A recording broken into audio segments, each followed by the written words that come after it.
యెహోవా యొద్దకు మరుగుదుము రండి. ఆయన మనలను చీల్చివేసెను, ఆయనే మనలను స్వస్థపరచెను. ఆయన మనలను కొట్టెను, ఆయనే మనలను బాగు చేయును. 2 దినములైన తరువాత ఆయన మనలను బ్రతికించును. మనము ఆయన సముఖమందు బ్రతుకునట్లు 3వ దినమున ఆయన మనలను స్థిరపరచును. చిన్న మాట ప్రార్థన చేసుకున్నాం. కృపగల తండ్రి యేసయ్య, ఈ పరిశుద్ధ పాదాల వందనాలు స్తోత్రాలు చెల్లిస్తున్నాను నాయన. మధ్యాహ్న సమయంలో ఎండవేరు అయినప్పటికీ నీ చేతి నీడలో మమ్మల్ని దాచిపెట్టిన ప్రభువా, పరిశుద్ధాత్మ ఏలుబడిలో మీరు మాట్లాడమని నీ పాదాలు పట్టుకుంటున్నాం. నీ కృపగల హస్తము చాపి ప్రతి తల మీద పెట్టి దీవించండి. ఈ మాటల లోపల ముద్రించండి. కార్యరూపకం వచ్చేంత వరకు ఆత్మకార్యం జరిగించండి. ఓ నన్ను కొత్త తైలంతో మరలా నింపమని కోరుకుంటున్నాను. అపవాది క్రియలు యేసు వాళ్ళు బంధించి యేసు పరిశుద్ధ నామమున బట్టి అడుగుతున్నాము తండ్రి, ఆమేన్. పిల్లరా, హోషేయ గ్రంథంలో మనం ఉదయకాలంలో ధ్యానించినట్టు ఆయన యవన కాలంలోనే ప్రవక్త.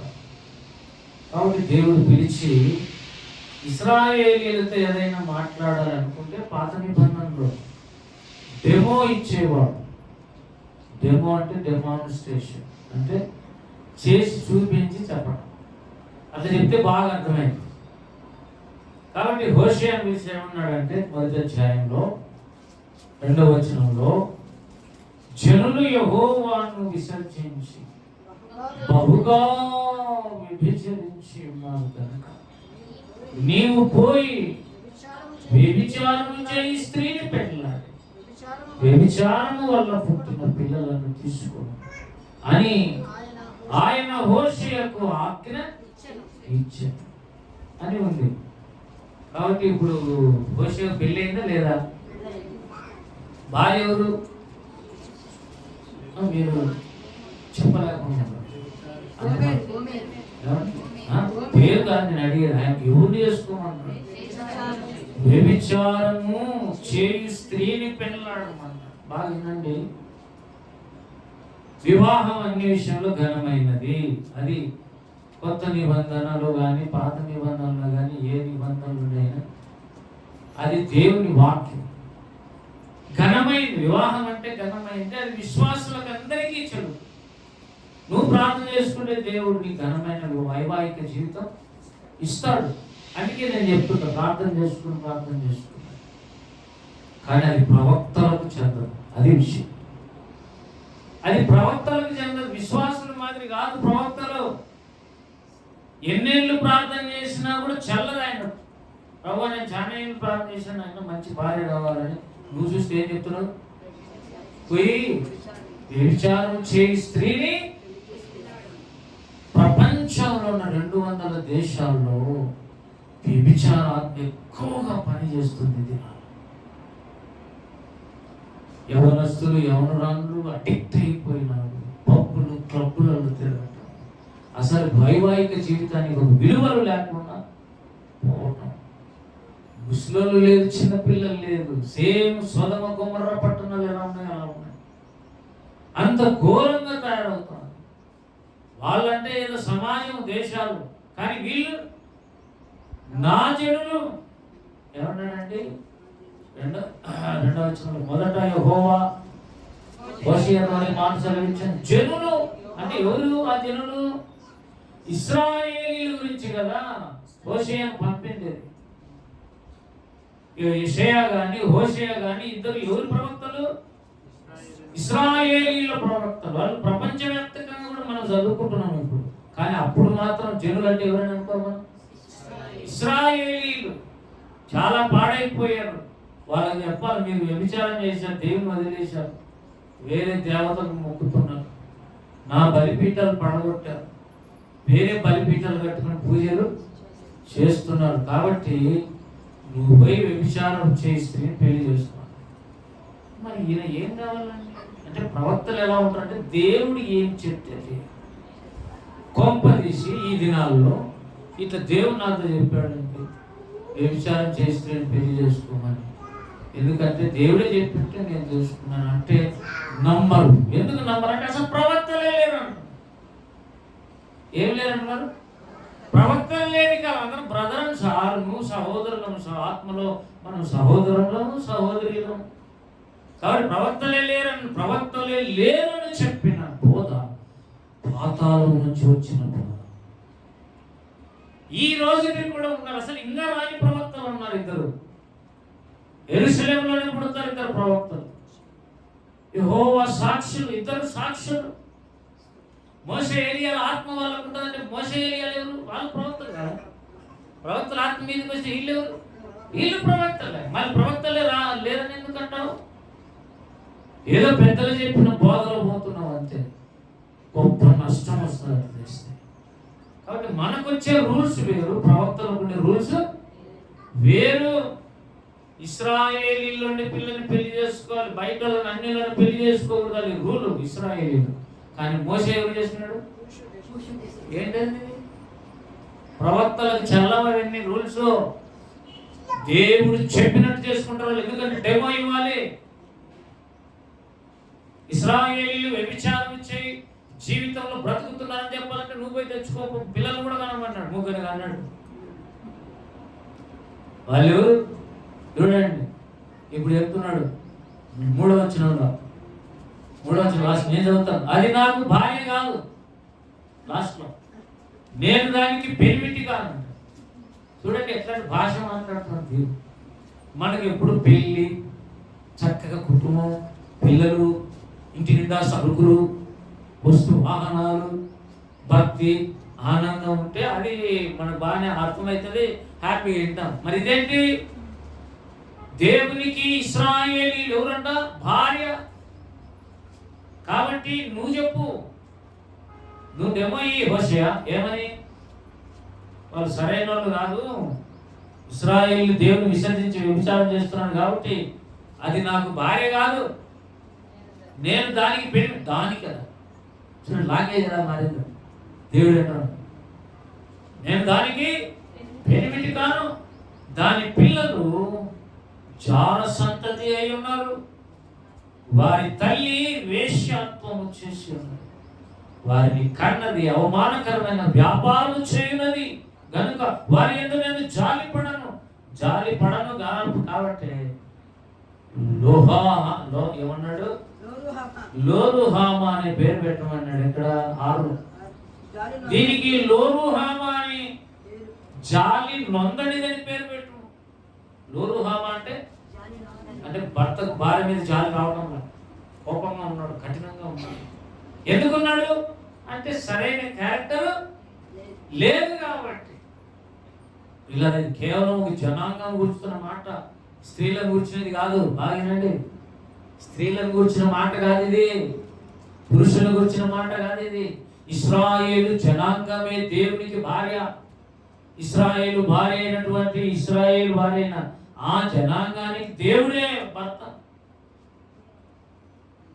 కాబట్టి వీళ్ళిద్దరికి బెసిగింది దేని విషయంలో? వ్యభిచారం మనస్సు కలిగి ఉంది కాబట్టి భార్య మీద భర్తకి ఇష్టం పోయింది. నేను జాలిపడనని చెప్పు అన్నాడు. 3వ పిల్ల పుట్టింది.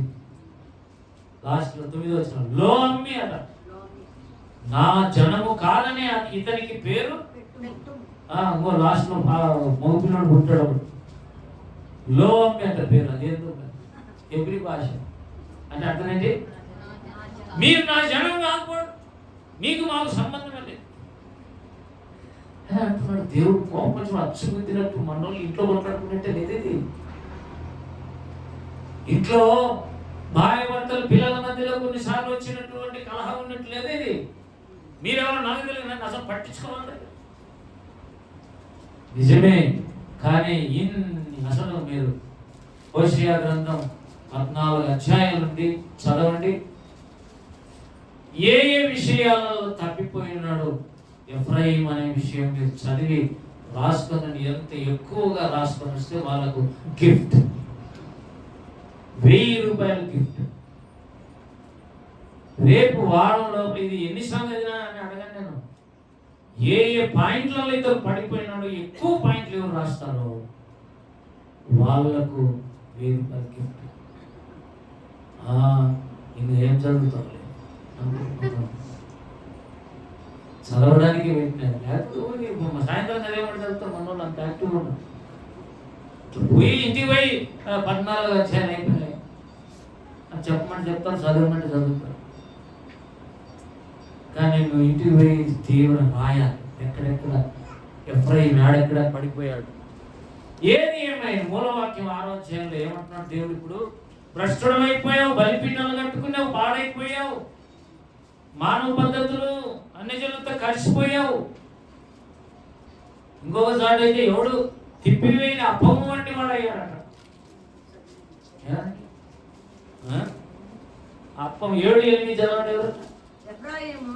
7వ అధ్యాయం 8వ ఎఫ్రాయిము అన్ని జనులతో కలిసిపోయిన ఎఫ్రాయిము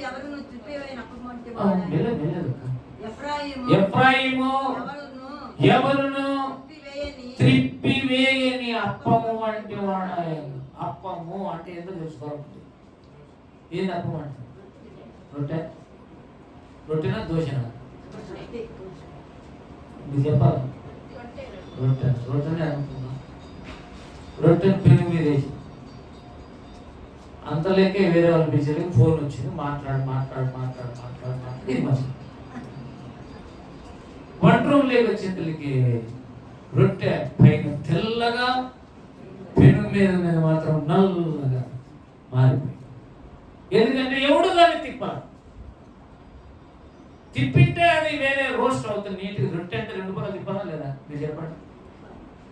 తిప్పి మళ్ళీ వేసి మళ్ళీ తిప్పి దాన్ని తినాలి. అప్పుడు కరెక్ట్గా బాగుంటుంది. తిప్పలేదనుకో కిందంతా మాడిపోయి నల్లగా అయిపోయింది. ఇప్పుడు రండి బ్రదర్, డాక్టర్ వచ్చారు ఇంటికి, సంతోషంగా తినండి అని అప్పమిట్టినప్పుడు తిప్పి ఇక వాడు అనుకుంటాడు, ఏం అది ఇచ్చేవండి వీళ్ళది. ఎఫ్రాయిము అయిపోయి ఆ పెను మీద చాలా కాలం అట్లే ఉన్నాడు. వాడిని ఎవడు తిప్పలే, ఎవడు పట్టించుకోవాలి. ఒక పక్కేమో కాళ్ళ, ఒక పక్కమేమో మాడి మసిపోయి. అంటే వాడు సరైన జీవితం లేదు, అలాగే ఎడిపోయాడు. అయినా కూడా ఇప్పుడు దేవుడు 6లో అంటాడు, ఏమంటే 6వ అధ్యాయం 1వ వచనంలో మనము యెహోవా యొద్దకు మరలుదాము రండి. ప్రవక్త చెప్తున్నాడు ప్రజలందరికీ. అది కాలింగ్ అన్నమాట. మనం ఎక్కడ తిరుగుదాం? యెహోవా వైపు తిరుగుదాం. ఒక అవకాశం ఉంది. ఇంకా భ్రష్టుడు పూర్తి కాలే. బాగా ఎఫ్రాయిము భ్రష్టుడు కాలే, కొద్ది వరకు అవుతుండగానే దేవుడు హెచ్చరించి మార్చేశాడు. అక్కడ కూడా అన్నాడు కదా సారథి సంఘంలో, ఆ మిగిలిన చావవలసిన క్రియల విషయంలో మీరు మనసు పొందండి. రండి ప్రకటన గ్రంథం కొద్ది ఓపిక చేసుకొని తిప్పండి. మీరు నవ్వుతూ ఉన్నట్టు. ప్రకటన గ్రంథం 3వ అధ్యాయము 2వ వచనం, నీ క్రియలు నా దేవుని ఎదుట సంపూర్ణమైనవిగా నాకు కనపడలేదు గనుక జాగరూకుడమై చావనయున్న మిగిలిన వాటిని బలపరచు.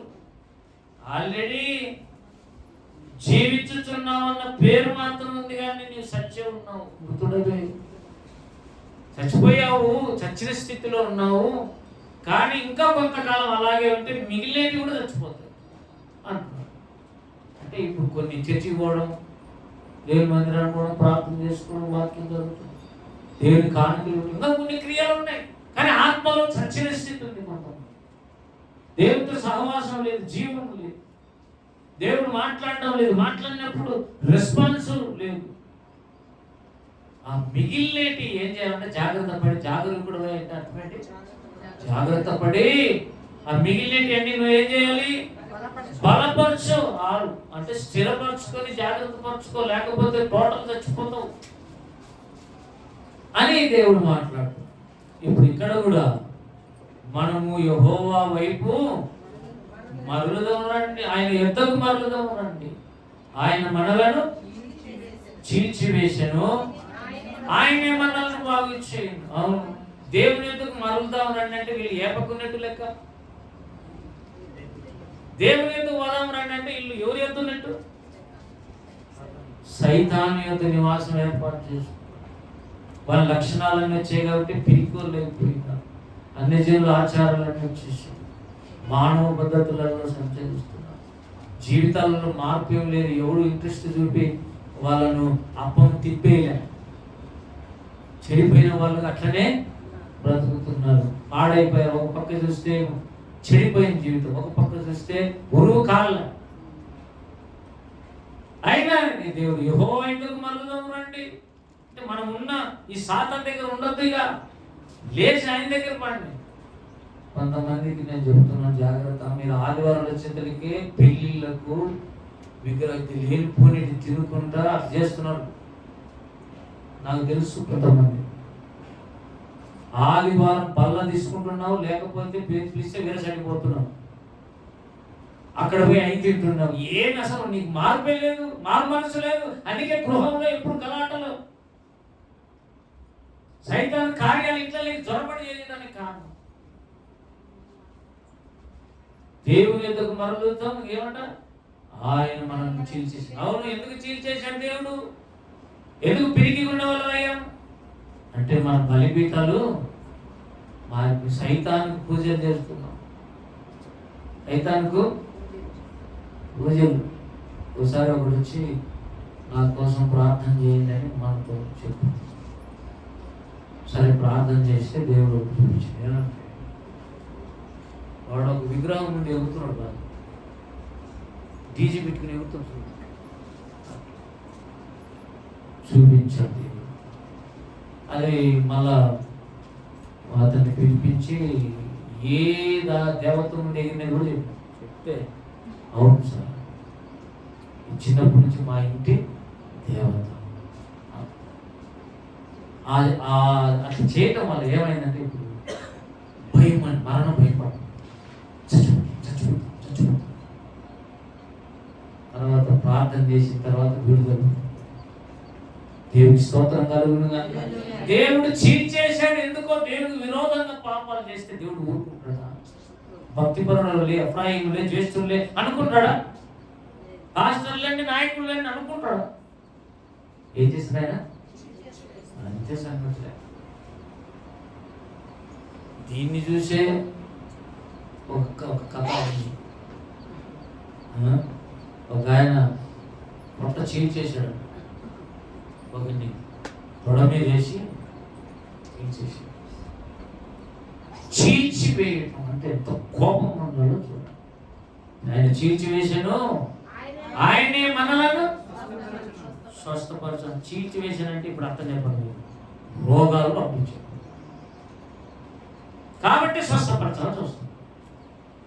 చీల్చేశాడంటే అర్థమండి, కొన్ని రోగాలు వచ్చి మీద పడుతున్నాయి. ఎందుకు వస్తున్నాయి రోగాలు అంటే దేవుని యొద్ద లేవు కాబట్టి, దేవుని విరోధంగా బ్రతుకుతున్నాం కాబట్టి కొన్ని రోగాలు వస్తున్నాయి. రోగాలు వస్తానే మనం ఏమనుకుంటున్నాం? మన డాక్టర్ దగ్గరికి ఎక్స్రే తీయించుకున్నాం, సిటీ స్కాన్ తీయించుకున్నాం, ఎంఆర్ఐ టెస్ట్ చేద్దాం, అది చేద్దాం, ఇది చేద్దాం అనుకుంటున్నాం. కాదు నువ్వు బల్లలో సరిగ్గా చేయడం లేదు, అది ఒక్కడే కారణం. ఎవడైనా బల్లలో యోగ్యంగా చేయకపోతే బలహీనత. నెక్స్ట్ స్టేజ్లో రోగాలు అన్నీ వస్తాయి కదా. అందుకే ముందు అధ్యాయంలో 1 కొరింథీ 10 అంటాడు, మీరు దేవుని బల్లలోను దయ్యముల బలలో చేయవేతురా అంటారు. అంటే వేరే పార్టిసిపేషన్లు ఉన్నాయి కొంతమందికి. అట్లా పోకపోతే మమ్మల్ని కులంలోంచి వెలేస్తారు. వెలేస్తే వెళ్ళేని ఏంటి అసలు? కులం ఎక్కడ ఉందని నీకు వెళ్ళేదానికి? నువ్వే వెళ్ళేవి వాళ్ళందరినీ. దేవుని స్తోత్రం కలుగునుగా. రజిత దగ్గర వినండి. శుక్రవారం ఏమొస్తుంది? క్షీరసాగర మదనం 100 ఎపిసోడ్ దాటిపోయింది. వేల ప్రశ్నలకు సమాధానం చెప్పాడు దేవుని ఆత్మచేత. నువ్వు ఎప్పుడు వింటావు? నువ్వు గిసిపిచే ఎప్పుడు 24 గంటలు ఏం చేసేదిలే, మళ్ళా ఏదో చేసినట్టు ఫీలింగ్. అబద్ధం. కొంచెం నేను చిన్నప్పుడు యాక్షన్ చేశాను. మా అమ్మ ఇది చేయరా పని, నీకు డబ్బులు ఇస్తాను. ఇంట్లో కూడా పని చేయాల్సిందే. అది చేస్తే ఆడికైనా పోవచ్చు, ఆదివారం డబ్బులు తీసుకుని అని ఇంకా మాయమొచ్చేసరికి ఇంకా యాక్టివ్ చేస్తాను. అబద్ధం చేస్తే దేవుడు చూస్తాడు. జాగ్రత్త, నీ మనస్సాక్షికి కల్మషం లేకుండా అబద్ధమును జరిగించు వాడు ఎవడు పరలోకానికి ఎంటర్ కాడు. చూడండి 21వ అధ్యాయము చివరి వచ్చింది. ప్రకటన 21 చివరి అరుణ చదువుతుంది. చదివిన ప్రకటన గ్రంథం 21వ అధ్యాయం 27 గొర్రెపిల్ల యొక్క తీసిపెట్టి సారా ప్రకటన గ్రంథం 21 గొర్రెపిల్ల యొక్క జీవ గ్రంథమందు వ్రాయబడిన వారే దానిలో ప్రవేశించరు. కానీ నిషిద్ధమైనది ఏదైనా, అసహ్యమైన దాన్ని, అబద్ధమైన దాన్ని జరిగించువాడైనను దానిలో ప్రవేశింపనే ప్రవేశింపడు. అబద్ధమైన దాన్ని జరిగించదు. దేవుడికి ఏం చెప్పాలి మనం? నేను లోపలికి వెళ్ళాలన్నా అలాగే కనపడేటట్టు సహాయం చేయండి. ఎక్కువగా ఊహించుకొని నాకు భక్తి జరగలేదు, అవతల అంతా ఎంత భక్తి అనుకోకూడదు. ఇంకా సరైనడు కాదండి అతను అనాలా, మనకు పేరు. హల్లెలూయా. ఏమి లేదు, వేషం మాత్రం వేసినాడు. వాళ్ళని వేసేదాన్ని భక్తి ఏముండదు. భక్తిలాగా మనం ఉంటే అబద్ధమైన దాన్ని జరిగించేవాడు ఎవడు పరలోక రాజానికి పెట్టరాడు. ఇక అబద్ధికుని అంతా వాళ్ళ ఆయన ఎవరు? అబద్ధమునకు జనకుడు ఎవరు? సాతాను, అపవాది. వాళ్ళు రానెవరు వాటికి. కాబట్టి సాధ్యమైనంత ప్లేన్గా ఉండాలి, సాధ్యమైనంత ఒప్పుకోవాలి. అట్లనే అన్ని ఒప్పుకోవద్దండి మనుషుల దగ్గర. దేవుని దగ్గర అన్ని చెప్పుకోవచ్చు. హల్లెలూయా. అందరికీ అన్ని చెప్పాల్సిన అవసరం లేదు. నమ్మకమైన వాళ్ళకు కొన్ని ఎక్కువ చెప్పవచ్చు. వాళ్ళు ఎవరికి చెప్పరు. ఊరంతా సాటించే వాళ్ళకు ఊరు చెప్పద్దు. అక్క మీరు అర్థం చేసుకుంటారండి, నేను అన్ని చెప్తున్నాను. వాళ్ళ కోపం వచ్చినప్పుడు మొత్తం బయటేస్తారు. భద్రం అట్లా చెప్పద్దు. ఇప్పటికి కూడా మా కడుపులో కొందరు చేసిన విషయాలు బయటికి పెట్టాలి. దేవునికి స్తోత్రం కలుగుతుంది. చెప్పకూడదంటే చెప్పితే కుటుంబాలు నాశనం అవుతాయి. వాళ్ళు బాగా కావాలే కానీ నాశనం కావాలి. కుటుంబాలు కట్టబడాలి కానీ కుటుంబాలు పాడే. సరే, మనం ఆయన చీల్చివేశాడు, ఆయనే మనల్ని స్వస్థపరచును. ఆయన మనల్ని కొట్టినాడు. ఎట్లా కొడతాడండి దేవుడు పరలోకం నుంచి? మీరు చెప్పండి. పరలోకం నుంచి ఇటు చెంపకేసి కొడతాడు.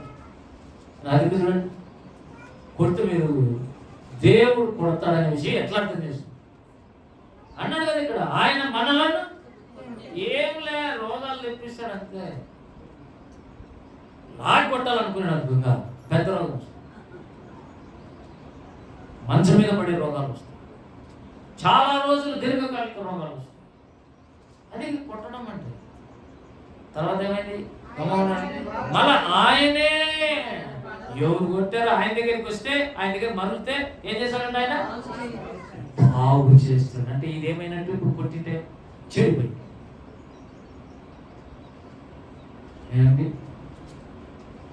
దీన్ని ఏమంటాం మనం? ఏమంటాం దీన్ని? నోరు. నేను మంచివాళ్ళండి, మంచి భాష. నేనైతే మూర్తి రాయలసీమ భాష ఏమంటుంది? ఎవరికైనా కోపం వస్తే కొడితే నీ నోరు వదులుతుంది అంటారు. కూడా నాకు కోపం వచ్చినప్పుడు మాట్లాడే భాష అనేదే. ఇప్పుడు కూడా అదే జరిగింది. అందుకే ఆయన ఏదో చెడిపోయింది, ఆయన కొట్టే తలకి ఏదో జరిగింది, బాగు చేయాల్సి వచ్చింది. హల్లెలూయా. మళ్ళీ ఆయన దగ్గరికి వచ్చిన ఏం చేస్తున్నాడు అంటే రెండు చేస్తున్నాడు దేవుడు. చీల్చేస్తాడు, స్వస్థపరుస్తాడు, మళ్ళా కొడతాడు. వాళ్ళు ఎవరు చేసే పనులు ఇవన్నీ చెప్పండి? తల్లిదండ్రులు చేసే పనులు దేవుడు కూడా అట్లే చేస్తాడు. తల్లిదండ్రులకు మించిన తల్లిదండ్రి ఆయన. కొడితేనే మాట్లాడుకుని ఉంటారు మనం. ఏమండి మా సార్ ఒక ఆయన కొడుకుతో మాట్లాడారు. అట్లా ఎన్నేళ్ళు ఉన్నట్టు 20 ఏళ్ళు మాట్లాడారు. మేము అడిగినా, ఎందుకు సార్ అట్లా మీ పెద్ద కొడుకు జ్యేష్ఠ కొడుకు మాట్లాడతాను, కానీ వాడు నాకు నచ్చడు. ఎందుకు? వాడు పుట్టినప్పుడు వాడికి 2 కొమ్ములు కనపడ్డాయి. వాడు చీకటి సంబంధి అన్నాడు. తండ్రి ఆయన మంచి భక్తిపరుడు. అందుకే అడిగాము, ఎందుకు మాట్లాడడం కొడుకుతో. తర్వాత కాలంలో ఏమైంది తెలుసా? వాడు ఎవరు అల్లరి చిల్లరి తాగుడు పోతే డ్రంకర్ అన్నమాట. నెలకొస్తే తాగుతుంది. అక్కడికి ఎప్పుడు బాగుంటుంది? అట్లనే తండ్రి చనిపోయి వాళ్ళిద్దరు మాటలు రీసెంట్గా కొన్ని ఏళ్ళ 2-3 ఏళ్ళ అతను చూసాను.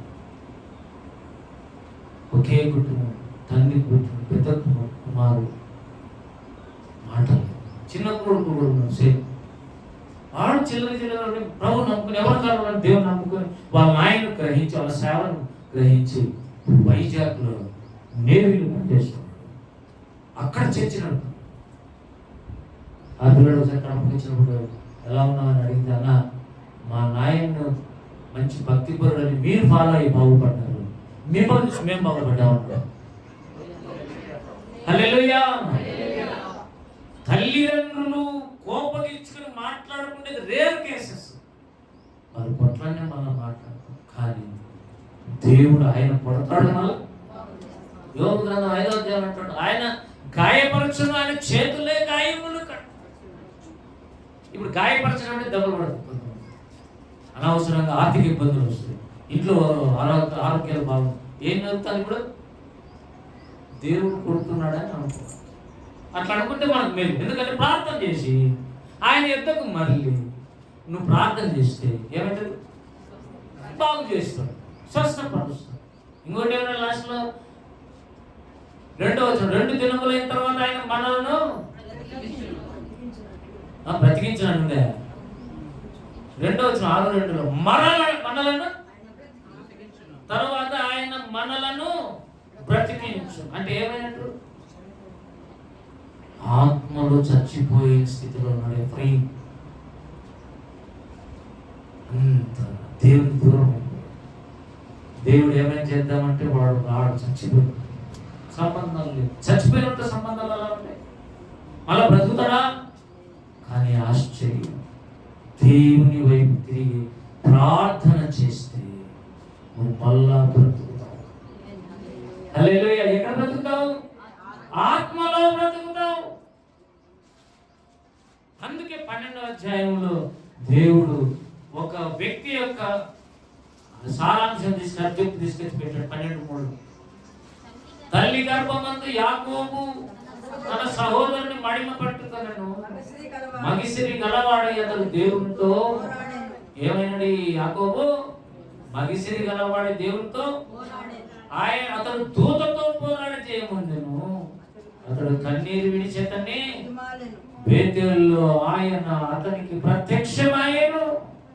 అక్కడ ఆయన మనతో ఎవరు సబ్జెక్ట్ తీసుకొచ్చాడు? యాకోబు మరలటం అంటే అర్థం ఏంటి? దేవుని సన్నిధిలో కూర్చొని ఉపవాసం ప్రార్థన చేయటమే. హల్లెలూయా. నాకు ఒక అలవాటు ఉండేది, షుగర్ వచ్చినప్పుడు తగ్గింది, కానీ నెలకు ఒకసారి నేను దేవుడికి గడుపు. అది ఎప్పుడైతే ఈ ప్యాంక్రియాటైటిస్ అని వచ్చిందో అప్పటి నుంచి నేను ఉపవాసాలు మానేయాల్సి వచ్చింది. ఎందుకంటే శక్తి సరిపోతుంది. అసలు నాకు ఇప్పుడు లోపల అరగడానికి అంత ఈజీ అరగదు, మీకు తెలీదు. కానీ 22 ఏళ్ళు హల్లెలూయా. 2002లో వచ్చిన రోగం వచ్చినప్పుడు ఎవరు బతికినాడు నాకు తెలియదు, నా ముందు లేదు.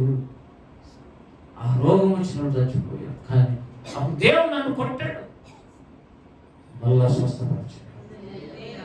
దేవునికి ఏదో విరోధమైన ఆయనకు చూసిండాలి, ఆయన చూసిండాలి నాలో. ఆయన కోపం వచ్చిన కార్యం ఏదో జరిగింది, లేకపోతే అంతగా కొట్టడు. దేవుడు కొడితే మీరు బతుకుతాం. హల్లెలూయా. తండ్రి శిక్షించు కుమారుడు ఇప్పుడు ఏమొస్తుంది? కొడితే స్వస్థత మళ్ళీ సరిది ఎట్లా వస్తుంది? స్వస్థత ఎట్లా వస్తుంది? కానీ ఏమొస్తుంది? ఇప్పుడు ఏమొచ్చింది? జ్ఞానం వస్తుంది. మళ్ళా పోయి తప్పు చేయవు. ఇది ఆల్రెడీ పడింది దెబ్బలు. మళ్ళా చేస్తే ఏమైతుంది? తట్టుకోలేవు మళ్ళా.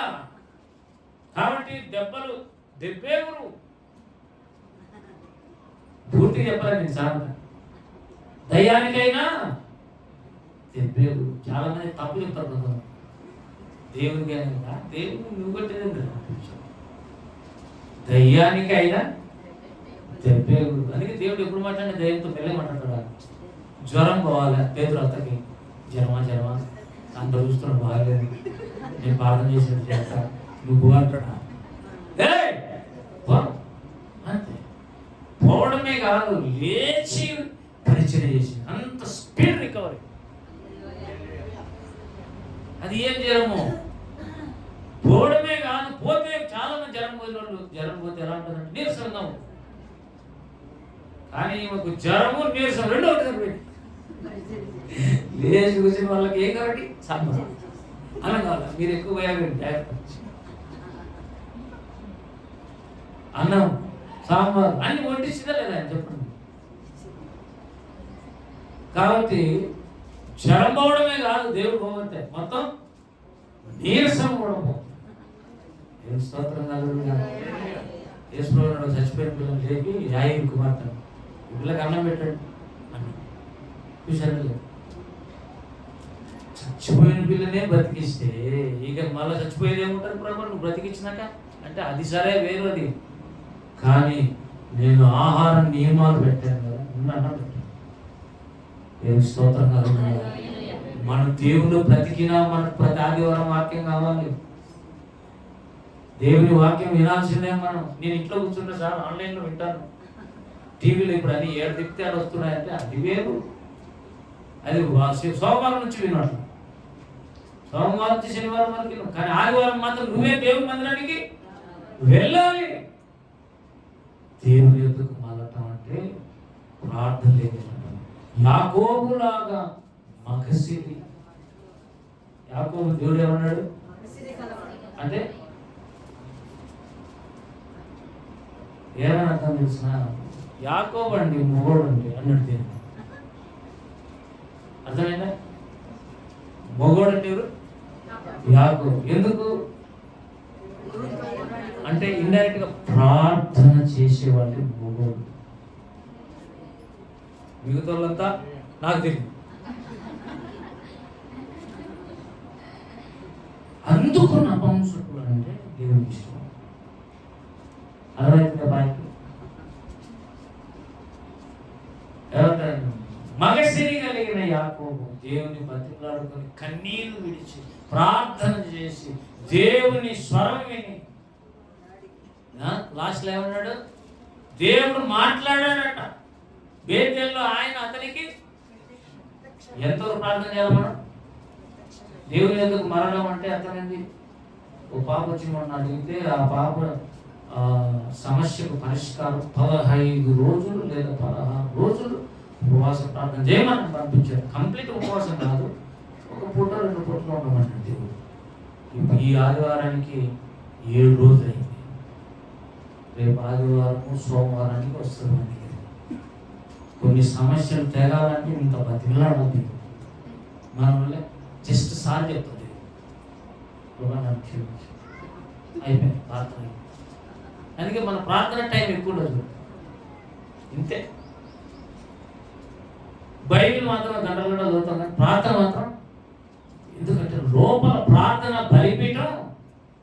రవీంద్ర పాయింట్ చెప్పి ముగిస్తే అయిపోయింది. మొన్న ఎక్కడో కాకినాడ సైడ్ వాక్యం యవన కాలం పెద్ద బహిరంగ జరిగింది సార్. మా చర్చిలో 5,000 మంది వస్తారు మా చర్చికి అన్నాడు. అభోగిరంగ అంటే ఏం అకేషన్ అది? పండుగన అంటే క్రిస్మస్ సార్. క్రిస్మస్కి 5,000 మంది సభ్యులు మా చర్చికి వస్తారు. ఇంత పెద్దగా మీ సంఘం అన్నాడు అన్న అని మరి దశమ భాగాలు ఇవన్నీ చాలా ఎక్కువగా వస్తాయి. ఎక్కడిది సార్, ఆదివారం తక్కువే మళ్ళీ అంటాడు. ఆదివారం ఎంతమంది వస్తాడు? 300 మంది వస్తారు. అంతేనా? 5,000 మంది అది పండగ సార్.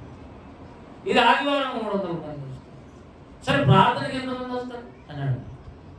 అంటే ప్రార్థనకి నేను పోతే సార్, ప్రార్థనకు నేనే పోను, మహాపోతే 3-4, 5 మంది 10 మంది. కాబట్టి ప్రార్థన బలిపీఠాలు ఏమైనా పండగకు వచ్చినట్టు చర్చికి రాదు, చర్చికి వచ్చినట్టు ప్రార్థనకు నీ పరిస్థితి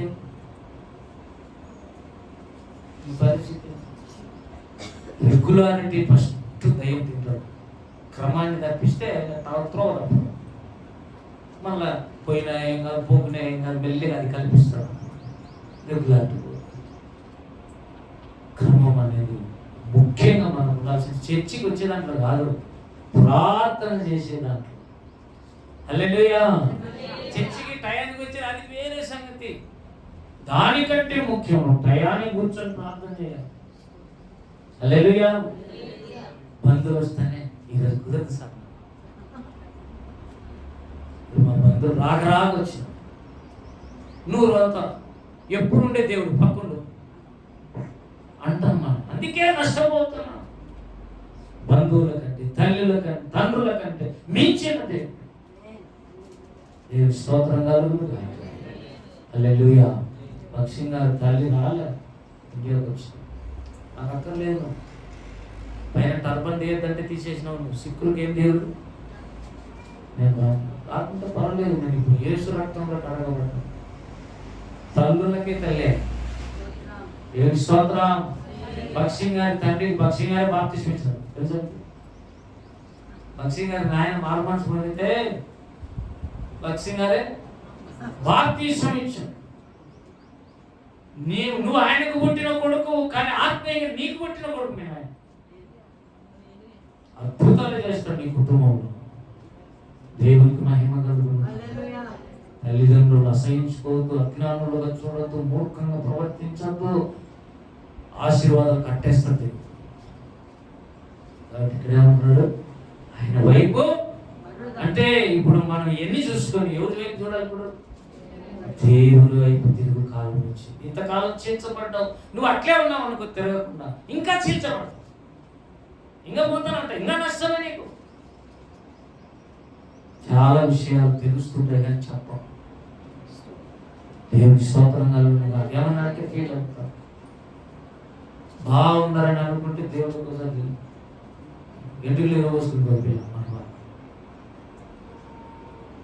అంటే అర్థం ఏంటి? దయ్యం అంటే మేమేమనుకుంటున్నాం, అమ్మా అందరిలో బ్రహ్మాండమైన ప్రార్థన చేస్తాం.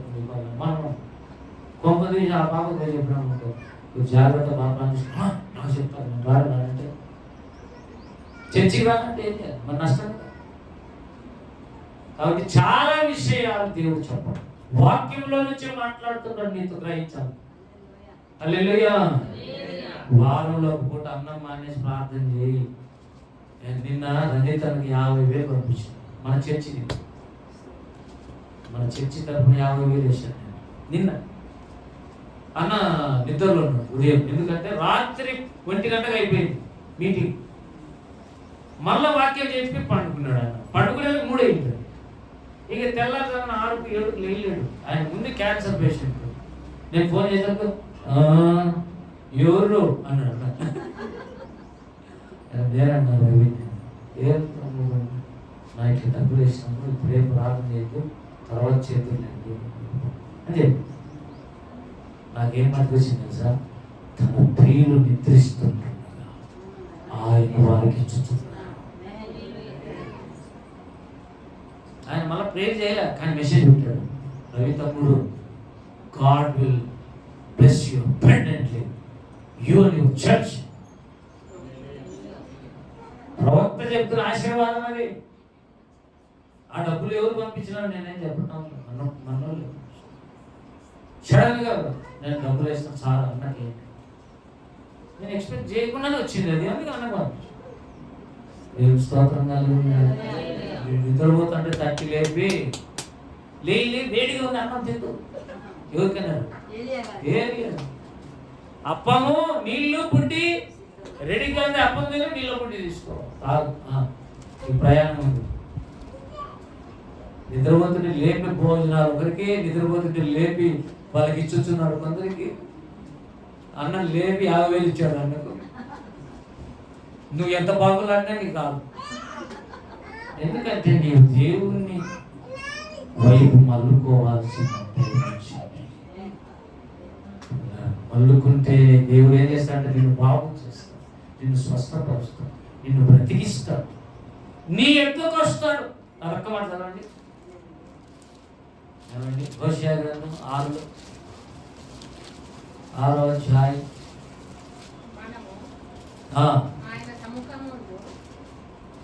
6:3 లాస్ట్ లో వర్షము వలె ఆయన మన యొద్దకు వచ్చును, భూమిని తడుపునంటి తొలకరి వర్షం కడవరి వర్షం వల్ల ఆయన మన యొద్దకు, దేవుడు మన యొద్దకు వస్తాడంట. ఆయన వైపు మళ్ళీ ఎలా వస్తాడు?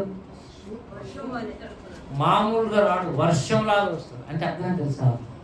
ఆత్మని నీ మీద కుమ్మరిస్తాడు. నువ్వు ముందులాగా ఉంటే మళ్ళీ ఇనికి అడుగుతాడు వీడు. కాబట్టి బలమైన నానుపు వాన నీ మీద. పరిశుద్ధాత్మకు మగ పేరు వర్షం. దేని స్తోత్రం కలుగునుగా. పరిశుద్ధాత్మలు మళ్ళీ 2 భాగాలు, తొలకరి వర్షం, కడవరి వర్షం. తొలకరి వర్షం వల్ల పెంతుకొస్తుల కాలం, పెంతుకొస్తు పండుగ వచ్చింది. ఇప్పుడు కడవరి వర్షం రాబోతోంది. ఎవరి మీదకి? ఆయన యొద్దకు మరిలిన మన వాళ్ళ మీద దగ్గరికి, అందరికీ కాదు. Don't expect you. దేవుని వైపు మల్లుకున్న వాళ్ళ యొద్దకు దేవుడు ఎలా వస్తాడంట? వర్షం వచ్చినట్టు వస్తాడు. దేవుని స్తోత్రం కలుగును. పరిశుద్ధాత్మ నాడుకు నీ మీద పడితే దేవుడు నిత్యం నీతో ఉంటాడు. ఏమంటే హోషేయ గ్రంథంలోనే ఎఫ్రాయిం పాడైపోయాడు. అక్కడే ఆలోచనలతో దేవుని వైపు, దేవుని జ్ఞానం, దేవుని శక్తి, దేవుని అభిషేకం మరలా వచ్చాయి. ఇటువంటి కృప నీకు కావాలన్నా దేవుని ప్రశ్న దాన్ని రిసీవ్ చేసుకో. ఊరికే చెప్పడం కాదు. దేవుడు వింటున్నాడు, దేవుడు చెప్పిన మాటలు నువ్వు వింటున్నావు. రండి ప్రార్థన చేసుకున్నాను. కృప నీకు కావాలన్నా తిరిగి కళ్ళు మూసుకో.